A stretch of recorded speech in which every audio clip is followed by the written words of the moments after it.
Hi and welcome to Sports Vision for this week. I'm David Lane and joining me this week to talk all things rugby is Kim Wilson, a current ACT representative player. Hi Kim, how are you going? I'm good, thanks. That's good. The 2010 ACT women's season started late last year with the establishment of a women's academy program as well as a series of appearances at sevens tournaments earlier this year. Can you give us a bit of an insight into how the players have benefited from a new structure and program, to support their aspirations in the representative scene? Well, being start of the year with all the sevens competitions, we've had a lot more game time as a team, even though it was only a sevens comp, but they've brought that into the 15-a-side. We've also had a lot of skills sessions and the use of the Brumbies gym. So we've had fitness testings and everything like that. So with the game time as well as all the skills, we've just had a lot of practice, I suppose, and a lot of trial games as well leading into the national tournament. The 2010 ACT Women's Rep program kicked off late last year with the establishment of a Women's Academy program as well as a series of appearances at various sevens competitions around the country. Can you give us a bit of an insight into how the players have benefited from a new structure to support their aspirations? Well, starting off with the development program, we've got use of the Brumbies gym and everything like that. We also had Darwin Sevens. That was a big competition up in Darwin. It was very hot, but did well. And it was great to have different climate change come back down here. So we've had a lot of game time put behind our team as well, and with a lot of trainings like skills practice and everything like that, especially the sevens side.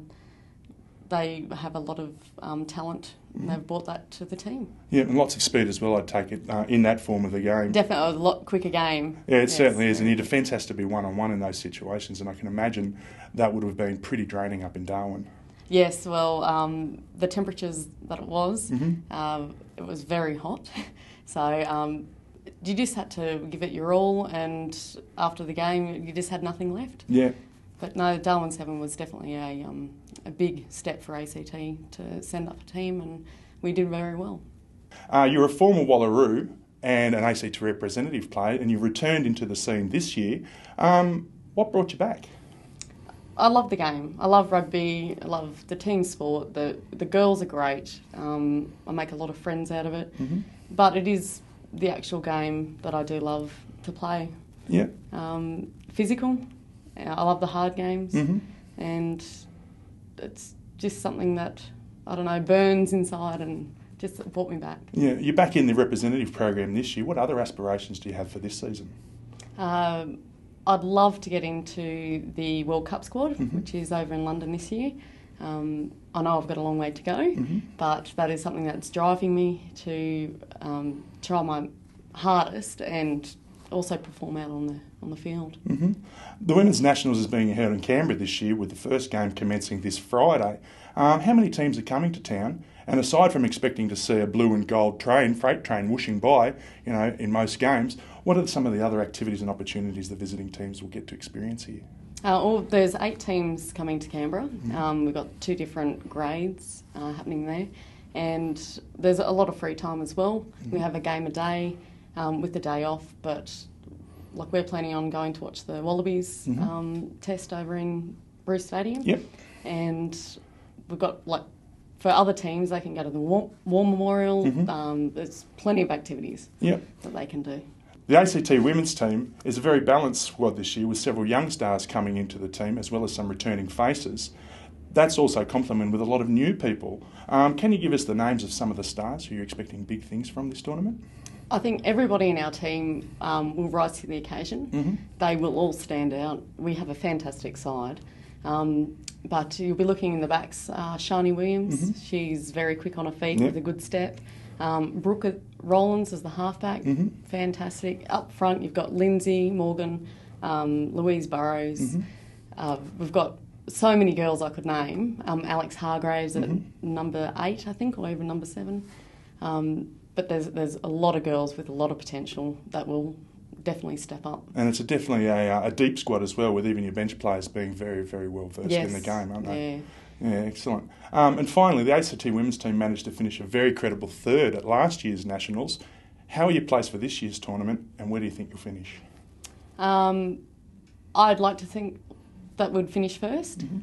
We do have a very tough squad this year, strong and quick, but Queensland was last year's winners, and they're our first game. So being the first game, both sides are fresh, it is going to be an absolute blinder. We will definitely make it hard for them.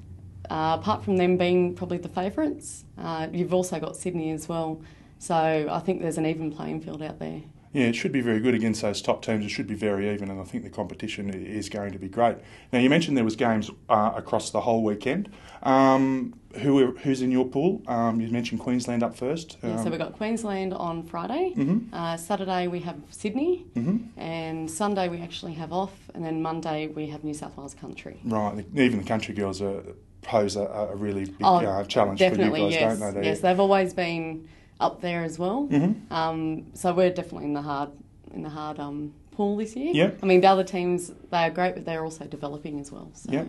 And just finally, and this is a bit of a plug for a mate of mine, your coach over the last 2 years, Drew Crozier, he's been involved with the competition management over at the Brumbies now, and he's graciously fitted in the time to be the ACT women's head coach over the last 2 years. How do you get on with Drew, and how's his infectious nature across the squad? He's a good bloke to have in camp, I think. He's a great bloke. I wasn't in the squad last year, so I didn't actually get to be coached by him. But this year, it just amazes me. Being a ref himself, he knows all the rules and everything like that. So it's good to have someone with all the knowledge from a different point of view, not just from a coach's, but from the referee's point of view as well. But he's a character. He makes us laugh, but he also pulls us into line and makes us work hard. Yeah, he takes a very professional approach to his coaching as well as his refereeing, I've noticed, over the last few years. Yes. So thanks very much for joining us today, Kim. Good luck this weekend at the Nationals. Good luck to also the rest of the ACT team. And I hope that you guys perform really, really well above and beyond your own expectations. Thank you very much. No problems.